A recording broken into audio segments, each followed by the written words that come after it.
Olam 7 Internacional presenta su programa Revelaciones Bíblicas, dirigido por el pastor Julio Alfaro. Programa que te ayudará a estudiar y analizar las Sagradas Escrituras para entender el significado de la palabra vida eterna. Olam 7 Internacional, sanando, educando y reconciliando.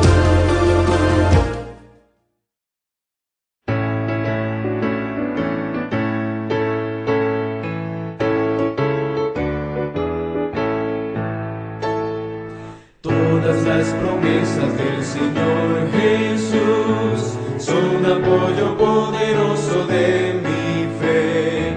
Mientras lucho aquí buscando yo su luz, siempre en sus promesas confiaré. Grandes, fieles, todas las promesas que el Señor ha dado.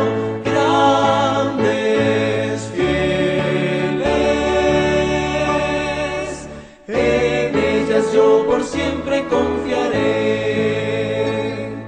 Todas sus promesas para el hombre fiel, el Señor por su palabra cumplirá. Y confiado sé que para siempre en Él, paz eterna mi alma gozará.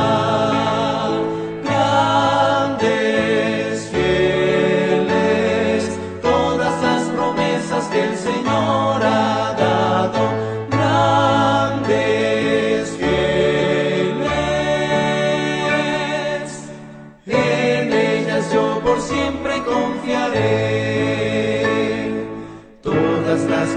del Señor será gozo y fuerza en nuestra vida terrenal.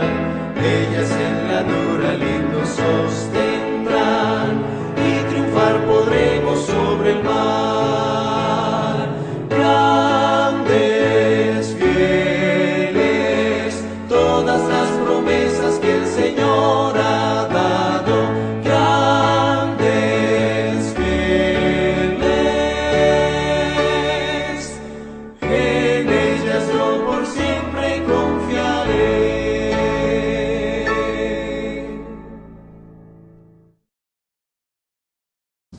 Saludos y bendiciones a todos los hermanos que siempre están con nosotros, escuchándonos y observando el programa Revelaciones Bíblicas en su canal Olam 7 Internacional. En esta ocasión estamos una vez más con el pastor Julio Joel Espino, quien nos ha estado acompañando en diversas grabaciones basadas en ciertas preguntas importantes como el milenio, como el rapto, como preguntas que tenían que ver con el Cordero, las bodas y las fiestas del Cordero, entre otros temas interesantes que hemos venido estudiando, como la resurrección especial, entre otros temas. En esta ocasión vamos a tener la primera parte de algunas preguntas interesantes que han hecho basados en algunos argumentos teológicos que algunos predicadores en el mundo, no solamente predicadores no adventistas, sino que también predicadores adventistas han estado formulando, como por ejemplo, vivir en el último tiempo sin intercesor. También ha surgido la pregunta que se basa en la vida de Enoc, diciendo que la generación de Enoc tiene que participar de la misma conducta de perfección que Enoc tenía, de tal forma que la generación final del pueblo de Dios será la generación de Enoc. También hay otras preguntas que han surgido basado en la perfección humana. El ser humano, algunos creen que debe de alcanzar una perfección de carácter, una perfección de vida moral antes que Cristo venga, de tal forma que el pueblo tiene que estar purificado, santificado, limpio antes que Cristo venga. Estas preguntas nos colocan en ciertas posiciones que pues evidentemente la Biblia no lo demuestra así. Pero para aclarar cada uno de los temas, el pastor Espino va a tener un tiempo para poder compartir con ustedes. Por favor, busquen sus lapiceros, busquen su cuadernito para copiar los pasajes que en pantalla se van a estar poniendo, pero es importante que ustedes lleven registro. Antes de iniciar el programa vamos a orar. Vamos a pedir al pastor Espino que nos dirija en oración para poder comenzar. Muchas gracias, pastor. Vamos a orar. Padre, gracias te damos por tu amor, por tu bondad. Gracias por darnos este momento de estudios. Bendice a cada uno de nuestros hermanos, de toda nuestra teleaudiencia. Bendice a cada uno de tus hijos que está pendiente de la programación que nos acompaña. Sé con nosotros, Señor, en el nombre de Jesús. Amén. Y amén. Muy bien, hoy vamos nosotros a arrancar un programa. Y quizás lo vamos a dividir en tres partes. Vamos hoy a arrancar hablando de la última generación. Vamos hoy a hablar de la última generación. Vamos a explicar cuáles son sus bases, qué es lo que creen, y luego pues nos vamos a dedicar a ver si estas bases son verdaderas, ¿verdad? Les doy un poquito un trasfondo. Allá por los años 1930, 40, hubo un teólogo muy respetado en la Iglesia Adventista. La Iglesia Adventista ha desarrollado su teología y siempre desde sus inicios la teología adventista ha ido a la luz del gran conflicto. Cuando decimos que todo va a la luz del gran conflicto, es que la teología adventista apunta siempre a la venida de Cristo. Y a la luz del todo el gran conflicto es un conflicto que inició en los cielos y que terminará con la paz del reino universal y con la victoria de los redimidos. Han habido grandes teólogos, grandes hombres, John Neville Andrews, gente que hizo interpretaciones proféticas como Uriah Smith. Anteriormente, ya vinieron, y algunos hermanos que propusieron algunas doctrinas como Felipe Bates, entre otros grandes hombres de Dios, ¿verdad? Y por supuesto, todo lo que involucra el ministerio de la sierva de Dios, de los más de 70 años de Ellen White. Ahora, luego hubieron algunos otros escritores muy buenos, como Happenstall. Estuvo el mismo Leroy Fromm. Una de las obras buenas de Leroy Fromm es La venida del Consolador, sobre el Espíritu Santo. Entonces, en esa camada de gente como Happenstall, Fromm, podemos hablar un poquito ahí de otros, incluso alguien que aportó mucho a la cristología en el adventismo, que ya la vino a desarrollar un poquito más, y que dejó dos buenos libros, por ejemplo, del Éxodo a Sinaí y El carpintero divino. Estas obras fueron escritas en ese tiempo, ¿verdad? Y entonces surge la figura de Andreasen. Andreasen, un pastor ordenado que, dicho sea de paso, es el único pastor en la historia que le han devuelto las credenciales cuando se las quita la iglesia, pero ya post-mortem, a él se las devuelven post-mortem. Andrea desarrolló una teología que es conocida como la teología de la última generación, ¿verdad? ¿En qué consiste esta teología que él desarrolló? Él decía de que va a haber la generación final. No llegó directamente él a decir que la generación final son los 144,000. No llegó a ese punto. Pero por ahí sí encuadró su línea y le dio algunas características a la generación final, ¿verdad?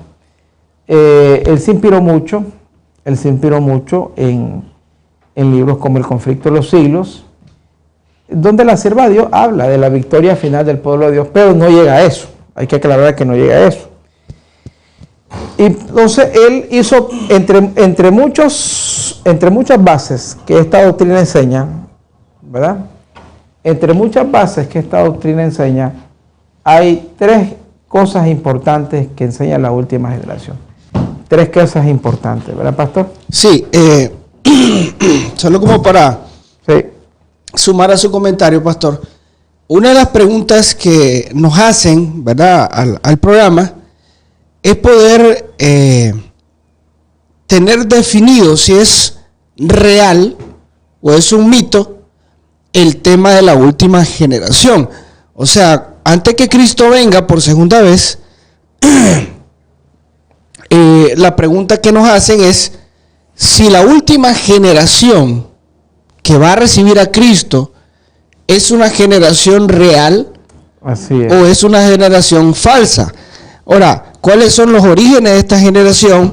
Si es la generación de Enoc o es una generación de todos los pueblos, de todas las naciones, que van a tener ciertas características como novias del Cordero. Está bien. En primer lugar. En segundo lugar, pastor, para que la gente lleve una secuencia de la idea que queremos plantar, es que si esta generación tiene que ser perfecta antes que Cristo venga. Y lo tercero es que si esta generación en el tiempo final va a vivir sin intercesor. Entonces, si usted gusta, comenzamos con la primera temática. Y creo que ahí el punto esencial es si esta generación es la que vindica el conflicto entre el bien y el mal, vindica a Dios. Sí. Ahora, ¿de dónde sacaba el tema de la vindicación? Yo quiero explicar algo. Vindicar. Sí. Vindicar es tomar algo, es restituir, digamos, cuando se ha insultado, cuando se ha calumniado, y entonces, y eso es mentira, uno vindica, ¿verdad? Usted dice, es necesaria una vindicación. Ok, ¿de dónde toman esta idea de la vindicación? Bueno, el otro teólogo que les iba a decir, que fue de ese tiempo, de Fromm, de Happenstall, de Andreasen, es Dippertus, ahorita lo encontré aquí, recordaba los libros pero no el nombre, René Atilio Dippertus, que hace varias obras buenas, entre otros. Ya un poquito más adelante, pero ya unos 30 años más adelante, ya vino la generación que hizo el comentario bíblico, pastor. Sí. Estamos hablando de Víctor Frank, estamos hablando de Morris Benden, estamos hablando de William Shea, Mervyn Maxwell, Gerald Pine, entre otros, que la iglesia adventista, pues gracias a Dios, ha tenido siempre gente, ¿verdad? Ya un poquito después vino William Johnson, vino Roy Adams, ya Clifford Goite, Manuel Ángel Rodríguez, George Knight, los hermanos que escriben mucho de Apocalipsis, que son Stankovich. Son dos ellos que tienen temas del Apocalipsis, entre otros, ¿verdad? Ok, entonces son por lo menos 3 tópicos. Ellos dicen entonces, para cerrar, porque estamos explicando 3 cosas básicas. Dicen, número 1, esta generación logra vencer el pecado en la carne. Correcto. Y esto, ¿por qué lo digo en la carne? Porque me recuerda el movimiento de la carne santa, que la hermana White combatió. ¿En qué consistió el movimiento de la carne santa? Fue un movimiento medio pentecostal que ella combatió allá por los años de 1900, entre 1900 y 1910, en una de las iglesias, y se corrigió fuerte porque ellos decían que ya habían alcanzado ellos la perfección. Por ahí les vamos a compartir citas en su momento. Sí. Entonces, número 1, ella dijo, eso es imposible. 2, otra cosa que ellos dicen es vivir sin el Espíritu Santo, sin intercesor. Y es cuando toman aquella frase de que el Espíritu Santo se está retirando. Sí. ¿Ha oído usted esa frase? Sí, claro. Y bueno, sí. Se va a retirar y se está retirando. Bueno, pero ¿de quiénes? Esa es la pregunta. Sí. Y 3, luego ellos dicen, bueno, el pecado es un problema de acusación. De ahí viene la vindicación. Se acusa a Dios de que su ley es imposible de ser guardada. Esto lo inició el diablo. Luego se traslada a la tierra. El hombre no la puede guardar. El hombre no la puede guardar. Los ángeles no la pueden guardar. Y entonces viene el diablo y martilla esa acusación, pastor. Entonces viene la última generación y la guarda. Y le da, como decimos nosotros, en el pico al diablo. Y le dice al universo, sí se puede guardar. Nosotros lo demostramos. Obediencia perfecta. Y entonces viene Andrés y dice, esta generación que la guardó de tajo a tajo, sí, bien guardada, está demostrando al universo que Dios tenía razón. Lo vindica. O sea, quien vindica a Dios es la última generación conforme a esa posición. Exactamente. O sea, demuestran ellos con su perfección que es posible obedecer perfectamente la ley de Dios por facultad humana. Porque ese es el punto del diablo. Cuando usted dice obedecer perfecto, pastor, se refiere perfección total a obediencia de la ley moral. Moral, los 10 mandamientos. No hay perfección física. No, pero... Es moral. Pero moral, sí. Okay. Moral, sí. No, él no llegó a decir de que... Que la carne. No, como no. Él llega a decir de que ellos llegan a un punto en que son sellados, tenemos que hablar un poquito de sellamiento, y que tienen una obediencia perfecta. Correcto. Perfecto, o sea, ausencia de pecado, eso sí, ausencia de pecado. No llega al punto de hablar de la naturaleza de pecado, porque una cosa es el pecado y una cosa es la naturaleza pecaminosa. Andreasen ahí se quedó corto. No sé si le dio miedo, probablemente sí. Porque ya decir, por ejemplo, él no se atrevió a decir, por ejemplo, pastor, porque tampoco hay que decir lo que él no dijo. Sí, correcto, correcto. Sí. Él no llegó al punto de decir... van a tener una naturaleza sin inclinación. Sin inclinaciones al pecado. No, él dijo, van a lograr vencer el pecado y van a lograr vivir perfectamente la ley de Dios. La última generación. ¿Me entiendes? Y bueno, y él agarra Apocalipsis 12, 17, donde dice, el remanente guarda los mandamientos de Dios y tiene la fe de Jesús. Entonces, no es tremendo, es tremendo. Ahora, en honor a Andreasen, no vamos a caer como mucho en que lo satanizan. Sí. No, tampoco. Andreasen es un hombre que fue muy honesto, un hombre que hizo grandes contribuciones a la iglesia. Incluso, les doy este dato, él no solo hizo esa obra de la generación final, él tiene muchos más libros. El adventismo, el adventismo fue una iglesia, un movimiento que nació mucho con esto de bestias. Acuérdense que Guillermo Miller pasaba con una pizarra, mucha bestia, mucha profecía, mucho conflicto. Y entonces, cuando se da, eso quizá lo vemos en otro programa, el Congreso de 1888, prácticamente 40 años después de la que la iglesia nació, Dios estaba tratando, pastor, con el mensaje de 1888, que yo oigo a muchos movimientos, incluso reformistas, que dicen, es que la iglesia rechazó el mensaje del 88, la apostasía del 88. Y ellos tratan de venderle a la gente que el mensaje del 88 era temas como obediencia, reforma por salud. No era eso, era la justificación por la fe. ¿Por qué? Porque los dos grandes presentadores del Congreso del 88 fueron Waggoner y Jones, y a ellos les hacía contrapeso el presidente de ese tiempo, Daniels, y Josiah Smith, que era el de la revista Sign of the Times, Señales de los Tiempos. Y entonces ley contra gracia, y así pasaron, pastor. ¿Por qué me refiero a esto? Porque eso marcó al adventismo. El adventismo, como una iglesia, estaba muy apegada a ley, bestia, profecía. No estamos diciendo que es malo. Usted predique de la bestia, usted predique el papado, usted predique todo lo que sea, la reforma por salud, todos nuestros temas, pero cristocéntricamente. Entonces, Dios ve la necesidad de que su pueblo sea cristocéntrico y levanta a Waggoner y a John, que hacen una presentación magistral de Gálatas y la explicación de Agar y Sara, los hijos de la promesa, los hijos de la esclava, gracia y obra. Entonces, eso marcó. Entonces, Andreasen encuentra una iglesia que él es parte de esa camada y nació con eso, ¿verdad? Como el que escribió Apacienta mis ovejas. Ese otro libro es muy bueno, de esos pioneros que eran... Apacienta mis ovejas, Ansel. Y entonces viene, mira lo que pasa, pastor. Viene y la iglesia, obviamente ya la generación del 30, el 40, le estamos hablando de unos 40 años después de la muerte de la sierva de Dios, sienten, a ellos los acusan, al adventismo lo acusan de ser ustedes son secta y no son cristianos. Ustedes hacen énfasis en que la salvación es por obra, ustedes hacen énfasis en el cuerpo, en la reforma y un montón.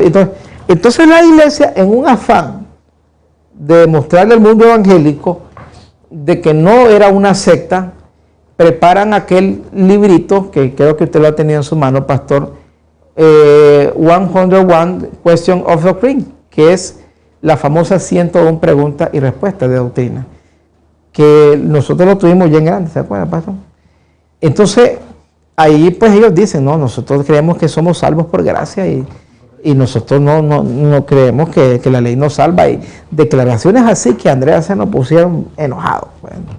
Y entonces él ahí tuvo un pleito, acusó a la iglesia de apostasía. ¿Cómo van a responderle así a los evangélicos negando la ley? La iglesia no negó la ley, simplemente la iglesia reconoció un principio que establecieron el protestantismo con Lutero. Dos cosas están: sola gratia, solo somos salvos por gracia, y sola escritura, solo la Biblia. Y esto es importante. Nosotros creemos en la inspiración de la sierva de Dios, pero nosotros estamos claros que todas las doctrinas adventistas vienen de la Biblia y solo la Biblia, ¿verdad?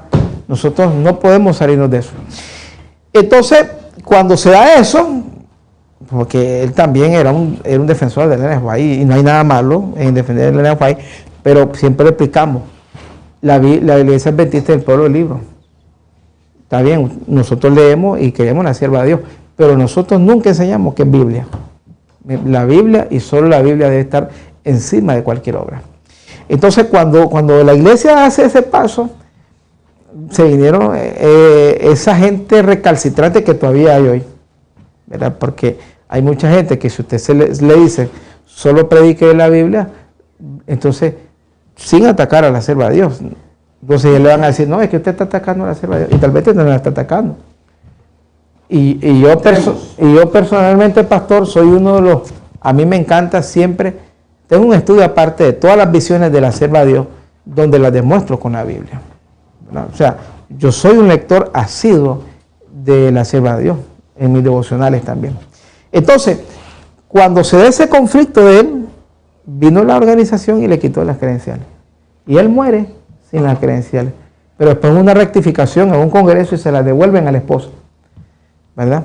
Pero me detuve a esto para explicar que no es que uno lo va a satanizar. Fue un hombre sincero, de esos hombres bravos, de esos hombres ley, obediencia, a su manera, pero Dios ve el corazón. Y Dios ve que él era sincero, ¿verdad? Como Pablo era, sí, antes de su conversión, ¿verdad? Así que dejó muchas buenas cosas, no solamente cosas malas, controvertidas, y eso es importante saberlo. Ahí se da lo que se conoce, pastor, como la segunda división, que fue la división del 51, del año 51. La primera había sido en el 14, con Wright, allá en Alemania, cuando se separa, hace la primera separación de la Iglesia Reforma, y luego la segunda separación de la Reforma fue en el 51 con el libro de doctrina. Tuvo fuerza, tanto que tuvo sus adeptos Andreasen y fundaron otra iglesia. Que estas dos reformas no han tenido fuerza, hay que aclararlo, ¿verdad? Ok, entonces hasta ahí el contexto de cómo se desarrolló eso, y hoy pues, pastor, es prácticamente una doctrina de la iglesia, no oficial. Ahora, aclaración, la iglesia en sus doctrinas no tiene una creencia de la generación final, sí, pero es una corriente muy fuerte, pastor. Sí, solo quería sumarle, pastor, que este movimiento nace con estos precursores, por así decir, ¿verdad? Como Andreasen, y empezó a coger mucha fuerza en muchos teólogos contemporáneos. Así es, que pues tienen una posición, pero usted aclaró el punto que quería mencionar. No es una creencia de la iglesia adventista, o sea, la generación de final no es una creencia. No, es una corriente. Es una corriente teológica que es buena tenerla claro. Entonces, así es. Ahora que conocemos los orígenes, pastor, fuera bueno que comenzáramos a hablar un poquito ya de la base bíblica. Está bien. De esta generación, que es la importancia, si nosotros somos parte de esa generación, y cuál va a ser nuestra función, en qué tiempo se va a notar esta generación más evidente, pues. Ok, bueno, vamos a presentarles siempre la base que usan ellos y luego vamos a ir. Si gusta, pastor, lo hacemos después de la pausa musical. Tenemos una pausa y después de la pausa entramos a la base bíblica. Está bien. Dios les bendiga.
Bíblicas, es para nosotros un gozo poderles saludar y poder continuar con el estudio que estamos desarrollando con el pastor Espino en esta ocasión como invitado, la temática de la última generación. Así que, pastor, el tiempo es suyo. Ok, vamos entonces a esa parte bíblica y vamos a seccionarlo. Vamos a entrar primero, pastor, con... Correcto. La pregunta básica primero. Hay otras preguntas que luego vamos a ir resolviendo. ¿Es posible la perfección antes de la venida de Cristo? Porque esa es la primera base de esta generación. Ahora, déjeme decirle, pastor, que más del 70-80% de la iglesia lo cree. Este tema es como las resurrecciones, que todo el mundo lo da por hecho. Sí. ¿Verdad? Pero vamos a la Biblia. ¿Cuál es la base que usaba Andreasen? Veamos. Él usaba algunas bases de Biblia. Por ejemplo, en el título que usted seleccionó para el programa, pastor, eso es una base que ellos usan, la generación de Enoc. Y ellos agarran el caso de Enoc y ellos dicen, bueno, Enoc vivió sin pecar, anduvo con Dios y Dios se lo llevó. Entonces esa frase, la generación de Enoc, la usan para hablar de la generación final. Ellos dicen, Enoc representa a los que han de vivir en la última tierra, tomando varias citas de la sierva de Dios. La sierva de Dios no llega al punto de decir que no pecan, pero sí dice la generación final es como Enoc, ¿verdad? Ahora, en la Biblia, en honor a eso, la Biblia dice dos cosas. Génesis 5:25, vamos a leerlo. Vamos a leer. Por favor. Génesis 5:25. Génesis capítulo 5, el versículo 25. Sí. Sí, por favor, pastor. Lo voy a leer. Dice así la palabra del Señor para aquellos que copian. Génesis 5:25. Matusalén tenía 187 años cuando nació su hijo Lamec. Después que nació Lamec, Matusalén vivió 782 años más y tuvo hijos e hijas. Así todos los días de Matusalén fueron 969 años y murió. Lamec tenía 182 años cuando le nació un hijo y lo llamó Noé. Léame, pastor, en el 19, perdón. Específicamente. 5:19. Ok. Después que nació Enoc, Jared vivió 800 años más y tuvo otros hijos e hijas. Así todos los días de Jared fueron 972 años y murió. Cuando Enoc tenía 75 años, nació su hijo Matusalén. Después que nació Matusalén, Enoc anduvo con Dios 300 años y tuvo otros hijos e hijas. Así todos los días de Enoc fueron 375 años. Caminó pues Enoc con Dios y desapareció porque Dios se lo llevó. Este es uno de los textos que usan ellos. Dos cosas. En primer lugar, el texto no dice que Enoc dejó de pecar. No lo dice. Sí, no dice que dejó de pecar. Algo correcto que dice que caminó con Dios. También usted y yo tenemos que hacerlo, pastor. Claro. Andar en la presencia de Dios, experimentar la santidad. Ahora, ojo, no estamos diciendo que no vamos a vivir vida santa, ¿verdad? Lo que estamos hablando aquí es de impecabilidad, que es lo que él decía. Enoc anduvo con Dios, se lo llevó a Enoc, sí. Se lo llevó a Enoc, sí. Se lo llevó. Ahora, Enoc conocía las profecías. Incluso hay un libro que no tenemos a mano, pero Judas nos dice que profetizó hasta la venida de Cristo. ¿Verdad? ¿De quién escuchó Enoc esto? Toda esta revelación. Probablemente Adán, porque dice que era séptimo. Adán todavía alcanza a conocer a Enoc. Sí. ¿Verdad? Pero hasta ahí. Hasta ahí. Ahora, vamos a ir a otro texto que usan, Mateo 16, la transfiguración. Usan este otro versículo, la transfiguración. Entonces ellos vienen y dicen, bueno, aquí hay dos tipos. En la transfiguración hubieron dos personajes que hablaron con Cristo. En la transfiguración hubieron dos personajes que hablaron con Cristo. Vamos a ir al 17. libro de 17:1, por favor, pastor. ¿Leo? Sí. Dice así. 6 días después Jesús llevó consigo a un monte alto a Pedro, Santiago y a Juan, hermano Santiago. Y allá se transfiguraron ante ellos. Su rostro resplandeció como el sol y su vestimenta se volvió blanca como la luz. Así es. De repente aparecieron Moisés y Elías, quienes conversaban con él. Entonces Pedro dijo a Jesús, Señor, qué bueno es estar aquí. Si quiere, hagamos aquí 3 tiendas, Una para ti, otra para Moisés y otra para Elías. Ok, entonces esos son otros textos que esta teología usa. Y ellos dicen, la transfiguración es un símbolo de la generación final. Moisés, ¿a quién está representando ahí? A los que van a dormir y van a ser resucitados, porque Moisés durmió. Enoc, ¿a quién representa ahí? Perdón, Elías, ¿a quién representa ahí? A los que no verán muerte. ¿Verdad? Entonces ellos van tejiendo, pero todavía ahí no hay nada claro. Otro texto que usan es Mateo 5:48. Si le da lectura, por favor, pastor. Mateo 5:48. Dice así la palabra de Dios. Sed pues perfecto como vuestro Padre Celestial es perfecto. Entonces ellos dicen, bueno, aquí Dios pide la perfección. Ahora, estudiando este texto, la palabra perfección, sed pues perfectos, es el griego teleiosis. En griego, lo que está ahí, sed pues teleios. Sed pues teleios, como vuestro Padre es teleio. Estudiando la palabra teleiosis, ¿sabe qué significa teleiosis? No es ausencia de pecado, sino sean maduros. Sean maduros, o sea, sean sobrios. Esa misma palabra teleiosis aparece en Lucas, donde dice, antes que venga el Hijo del Hombre, sé sobrio, para que sean hallados sobrios y no anden en glotonería. Entonces se traduce como sobrios, como maduros, como alguien que se cuida, no como ausencia de pecado, no es como cuando dice incorruptible. Ya. Esa palabra es diferente, esa palabra griega es diferente. Entonces, hasta ahí no vemos nada, pero veamos otra cosa. Ellos usan mucho Apocalipsis 14. Vamos a ir al libro de Apocalipsis 14. 14 del 1 en adelante, pastor, por favor. ¿Lo tenemos? ¿Sí? ¿Lo leo? Sí, por favor. Entonces miré y vi el Cordero de pie sobre el monte Sión, y con él 144,000 que tenían el nombre del Cordero y el nombre de su Padre escrito en su frente. Y oí una voz del cielo como el estruendo de muchas aguas, como el estampido de un gran trueno. Sin embargo, era el sonido de arpistas que tenían sus arpas. Cantaban un cántico. Grupo, sí. Este grupo, pastor, tenía el nombre de Dios y del Cordero, ¿a dónde? Sus frentes. Precisamente ahora veníamos medio estudiando un poquito del nombre. ¿Qué representa el nombre en Apocalipsis? Identidad, carácter. Carácter, o sea, tienen el carácter de Dios. Tienen el carácter de Dios. Sí. La identidad de Dios. Y una voz del cielo, bueno, versículo 3. Cantaban un cántico nuevo ante el trono, ante los 4 seres vivientes y ante los ancianos.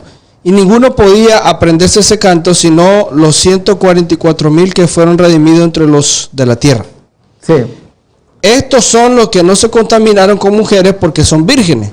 Son los que siguen al Cordero por donde quiera que va. Estos fueron comprados entre los hombres por principios para Dios, por primicias para Dios y para el Cordero. Y en su boca no se halló engaño porque son sin manchas. Exactamente. Pero son sin manchas, no tienen mentira. Siguen al Cordero. Están de pie, tienen el nombre. Sí. Está bien.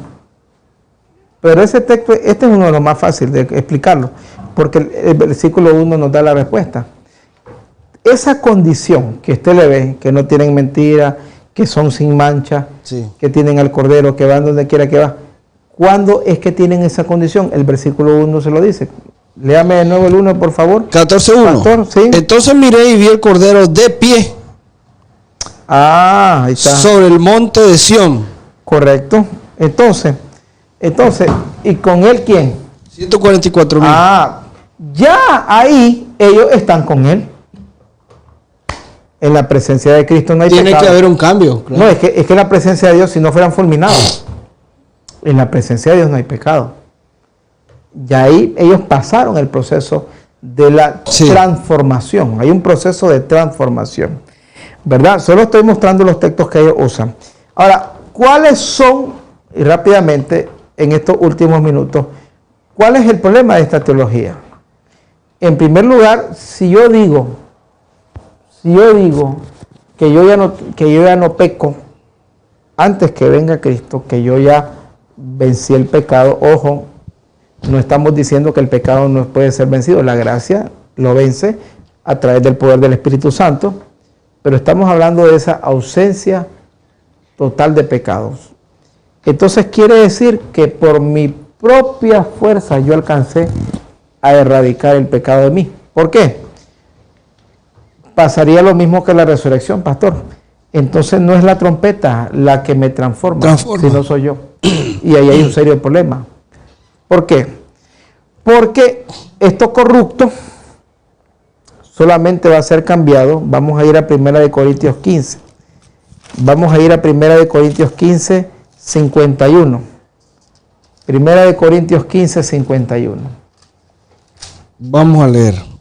1 Corintios 15, 51. 51 dice así la palabra de Dios. Les voy a decir un misterio, no todos dormiremos, pero todos seremos transformados. Ajá, sí. En un instante. En futuro, todos seremos. Todos seremos. Sí, en un instante, es un abrir de ojos a la final trompeta, porque se tocará la trompeta. ¿Cuándo seremos transformados? Y los muertos serán resucitados incorruptibles. Así es. Y nosotros seremos transformados. ¿Cuándo se suene? La trompeta. Así es. ¿Y de qué seremos transformados? Sígalo leyendo, pastor. Dice la Biblia, versículo 53, porque es necesario que esto corruptible sea vestido de incorrupción y esto mortal sea vestido de inmortalidad. Y cuando esto corruptible sea vestido de incorrupción y esto mortal sea vestido de inmortalidad, ahí nomás, pastor, entonces se cumplirá la palabra, sorbida es la muerte con victoria. Así es. Entonces, y esto mortal de inmortalidad. Ok, eso tiene que ver con la parte física, pero la parte espiritual es la que nos interesa. Esto corruptible sea vestido de ¿qué? De incorrupción. O sea, el pecado, la naturaleza pecaminosa va a estar allí hasta un segundo antes de la glorificación. Entonces, esto corruptible será vestido de incorrupción. Es ahí donde volvemos a tener la naturaleza espiritual de Adán antes de la caída, prelapsario, una naturaleza sin propensiones al pecado. Sin inclinación al pecado. Yo le acepto que usted me diga, yo vencí la bebida, amén, gloria a Dios. Tú venciste la droga, amén, gloria a Dios. Yo vencí la prostitución, amén, está bien.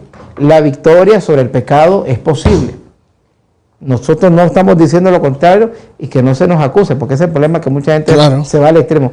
Pero tu naturaleza pecaminosa, eso no se radica en esta vida. Hasta que la trompeta suene. Lo dice Filipenses 1.6. Vamos a otro texto. Filipenses 1.6. Filipenses 1.6. Filipenses 1.6. Dice así la palabra del Señor. Estoy seguro, el que empezó en ustedes la buena obra la irá perfeccionando hasta el día de Jesucristo. Allá usa la palabra perfección. La irá madurando. Usa el griego teleiosis, es la misma raíz de teleios. Ahí usa el teleiosis, la misma palabra griega, y dice, pero ese teleiosis llega a madurar completamente hasta el día del Señor. Hasta el día del Señor. Ahora, esto está diciendo Pablo. ¿Me entiende? Entonces, ¿cuál es el problema con decir que yo alcanzo perfección total? Entonces yo puedo por mis propias obras hacerlo. Sí, correcto. No necesito la parucía, no necesito la aparición gloriosa de Él. No, ya yo lo logro. Sí. Mire lo que dice ahora, Primera de Juan 1, versículo 8. Leamos lo que dice Primera de Juan 1:8. Miren lo que dice la palabra de Dios. Dice así. El libro de Primera de Juan, capítulo 1, versículo 8. Si decimos que no tenemos pecado, nos engañamos a nosotros mismos. Y la verdad no está en nosotros. Así es. ¿Qué dice Juan? El que dice que no tiene pecado. Se está mintiendo. Está mintiendo. Vamos a tener esta naturaleza hasta un día antes. Y pongo el ejemplo que decía Pablo. ¿Sabe que Pablo decía, miserable hombre de mí? ¿Quién me librará de este cuerpo de muerte? ¿A qué se refiere eso, Pablo? ¿A quién me librará de este cuerpo de muerte? La gente cree que Pablo se refería a su naturaleza. Efectivamente sí. Pero Pablo está tomando una figura de los condenados del siglo I. ¿Sabe lo que hacía el Imperio Romano, pastor? Le explico. Cuando había un homicidio, y se declaraba que la persona era homicida, entonces el juez, como condena, obligaba al asesino a que agarraban el cadáver y se lo ataban. Y venían, y la ley decía que no podía quitárselo. Entonces, obviamente, eso entraba en putrefacción, le transmitía muchas enfermedades al asesino y al final, psicológicamente y físicamente, la otra persona venía muriendo. Correcto. A eso se refiere Pablo. Y usted los miraba en las calles, cargando el cadáver. Y eso era era terrible. Entonces Pablo, utilizando la pregunta del que carga un cuerpo de muerte, un cuerpo muerto. La figura. Él dice, es cierto, el pecado está muerto, dice Pablo, por la gracia. Sí. Pero aunque está muerto, ese cuerpo yo lo cargo todavía. Sí. ¿Me entiendes? A eso se refiere Pablo cuando él dice, ¿quién me librará de este cuerpo de muerte? Ahí lo tengo que andar cargando, porque yo era homicida y aquí tengo las consecuencias. Vamos a ver otro texto en el libro de 2 de Corintios 3. 2 de Corintios 3. Vamos a leer ese último, pastor, porque el tiempo... Ok, pastor, mire cómo es. Sí. 2 de Corintios 3. 18. Y nosotros todos con rostro descubierto contemplando la gloria del Señor, vamos siendo transformados a su misma imagen, como siempre creciendo en gloria por el Espíritu Santo. Vamos siendo transformados. Sí. La transformación es dinámica.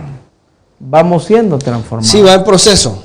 Va en proceso y como ya lo estudiamos, hasta la venida del Señor. Sí. ¿Verdad?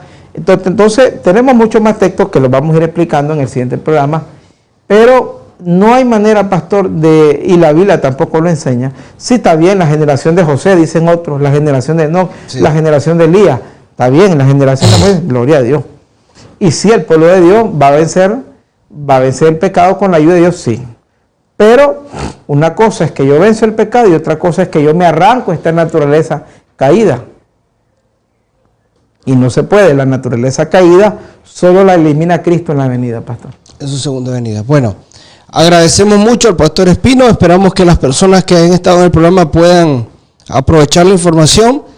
No se pierdan su próximo programa, vamos a seguir tocando el tema de la generación, a reforzar un poquito con otros textos de la Biblia en el próximo programa, pero a pasar a otras preguntas que tenemos basado en esta temática de la última generación. Pastor, comentarios finales. Hermanos queridos, para cerrar, pues, aspiremos a vivir en santidad, aspiremos a vencer el pecado, pero siempre recordando que es Cristo el que finalmente nos dará la perfección absoluta. Amén. Dios les bendiga. Vamos a orar para concluir. Amado Padre, gracias por este programa. Quédate en la vida del pastor Espino, sus familiares, tu servidor, a los que están en producción, y danos de tu gracia. Acompáñanos, por favor, en el nombre de Jesús. Amén. Amén. Amén. Dios les bendiga. Un abrazo. No se pierda su próximo programa.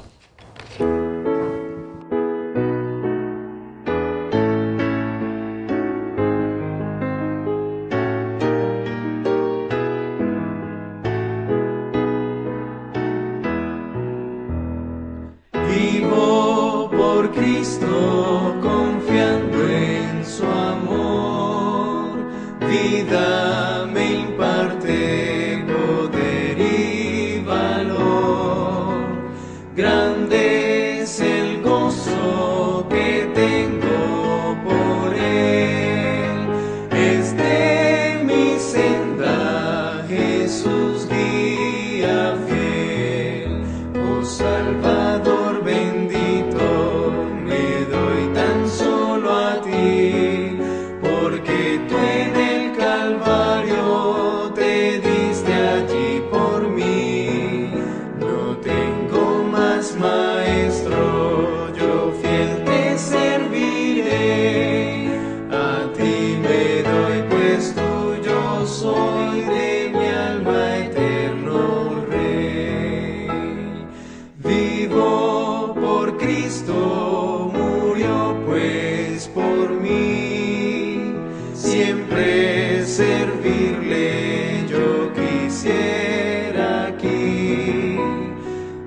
Salvador bendito, me doy tan solo a ti, porque tú en el Calvario te diste allí por mí.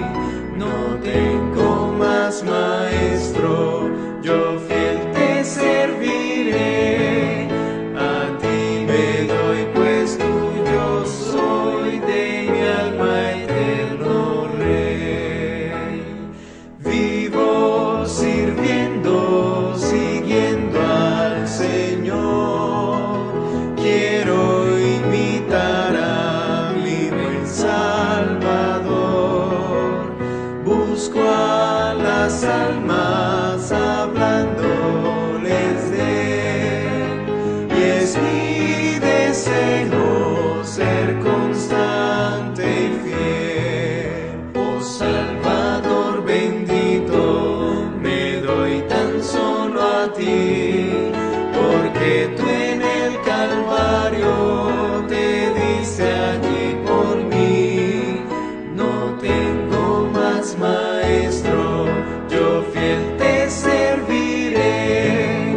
A ti me doy, pues tuyo soy, de mi alma eterno Rey.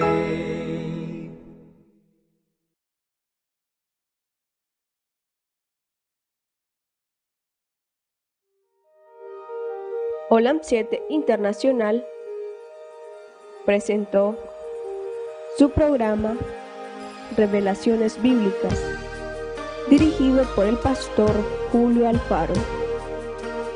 Programa que te ayudará a estudiar y analizar las Sagradas Escrituras para entender el significado de la palabra vida eterna. Olam 7 Internacional, sanando, educando y reconciliando.